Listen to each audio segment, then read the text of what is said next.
At eto, meron tayong update mula kay Grace Baldo San Pedro tungkol sa naganap na Mental Health and Awareness Forum. Nakakasalukuyan pong idinaos ngayong araw na ito kasama yung mga BHWs, saka yung tatlong RHU na mga personnel na isa sa mga nagbigay ng input at resource person ay si Doc Reggie Pamugas, isa pong psychiatrist. Gracia, magandang Yes. hapon. Hapon na. Magandang hapon sa iyo. Yes, magandang hapon sa iyo, G, at sa lahat ng mga nakikinig sa radyo natin, Gimba. Yes, kanina nag-start kami ng 9 o'clock hanggang 12 o'clock yung aming activity kanina tungkol dun sa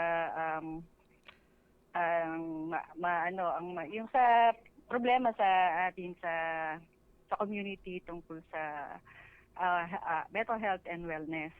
Ngayon, sa programa, ang daloy niya ay nagbigay ng welcome siyempre si Dr.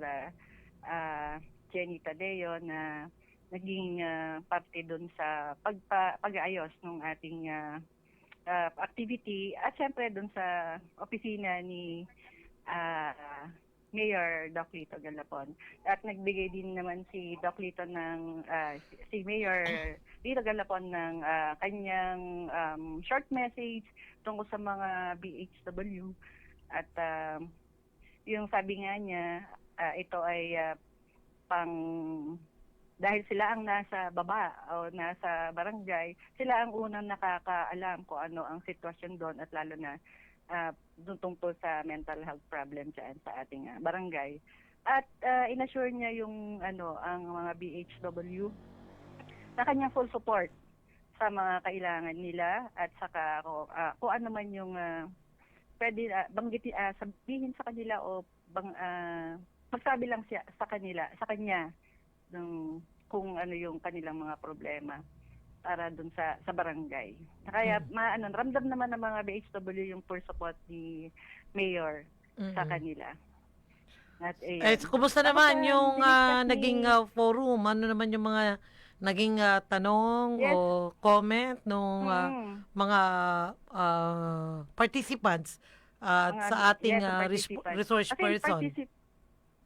yes, ang participant natin kasi RHU 1, RHU 2, RHU 3 at syempre ang mga BHW. Diniscuss ni Doc doon yung syempre yung understanding bago sila makapag-handle ng mga may mental condition ay dapat alam din nila yung paano nila uunawain yung mismo saan nanggagaling yung mga problema. At mismo sa sarili nila ay dapat alam din nilang i-handle. Halimbawa, ang stress, ang anxiety, at iba pa. Ngayon, sa forum naman, nag-open sila yung ng mga naging experience nila doon sa barangay, kung paano nila ini-handle. At sa ilang pagkakataon, tama naman yung pag-handle ng mga BHW. At pasimula na yung kanilang natutunan at nag-enjoy sila. Masaya nga yung usapan kanina. Kaya tawag dito, hopefully meron pa uling kasunod.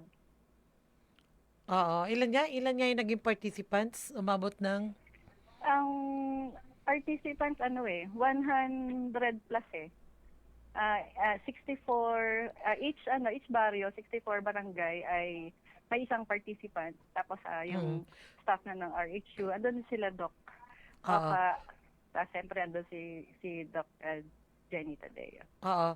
So first time daw ba ito Marami, sa nakakatawa. Gimba? Itong first time ba itong mental Yeah, health first time, yes. forum awareness? Mm. Oo.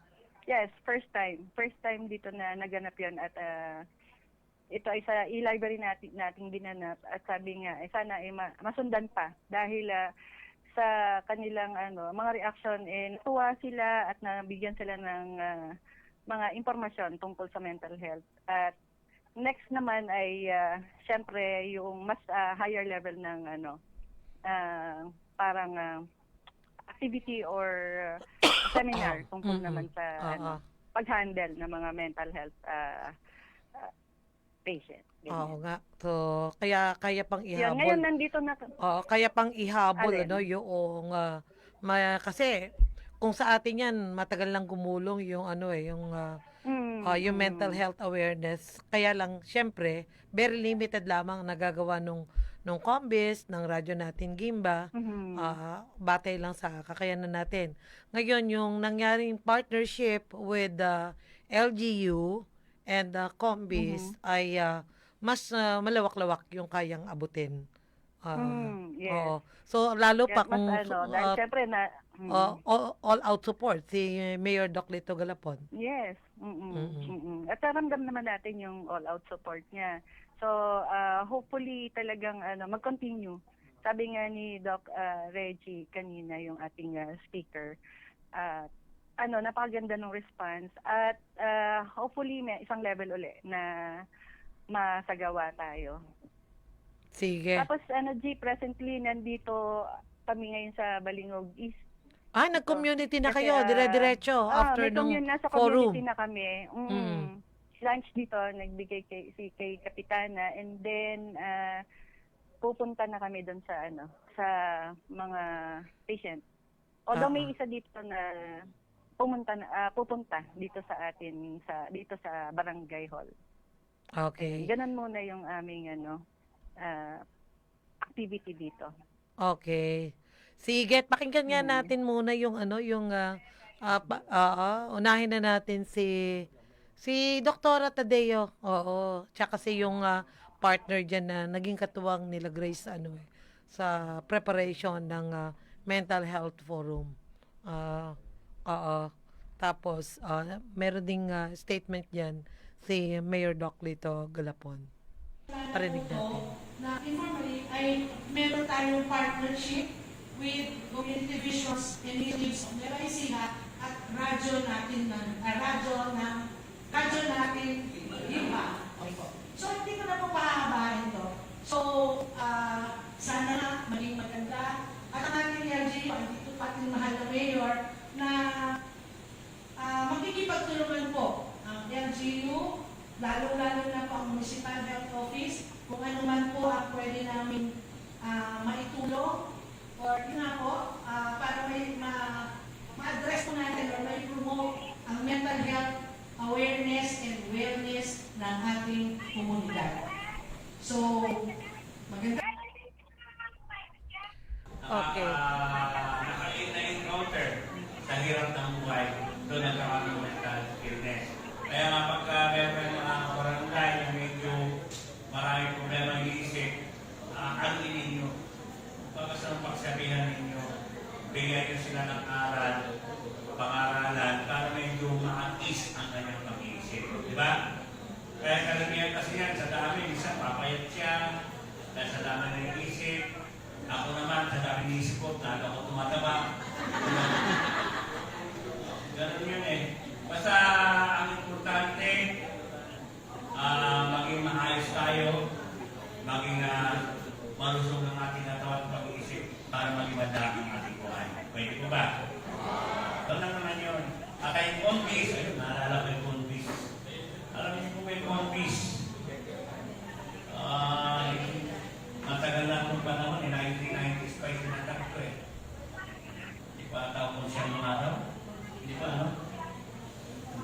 Hindi pa ako siya nung araw itatak ng Combis. Itong Combis na to, correct me if I'm right, itong Combis na to, ito isang organisasyon. Ang kanyang unang naging produkto, na kanyang naging produkto sa bilang Combis ay itinatag yung radyo natin Gimba. Yan, yung kanyang naging produkto ng Combis. Tapos yung medical mission, kagaya nito, kaya doctorate, gano'n. Yun yung Combis. At andito na rin lang kayo, mga PSW, kumusta ba ang mga barangay natin? Ayan, kumusta na mga barangay? Ayan. Oo nga. Siya, sige. Maraming salamat na Gracia. Sige, good luck sa inyong activity ngayong hapon. At kumusta na lang kay Doc Reds. Ayan. Radyo natin.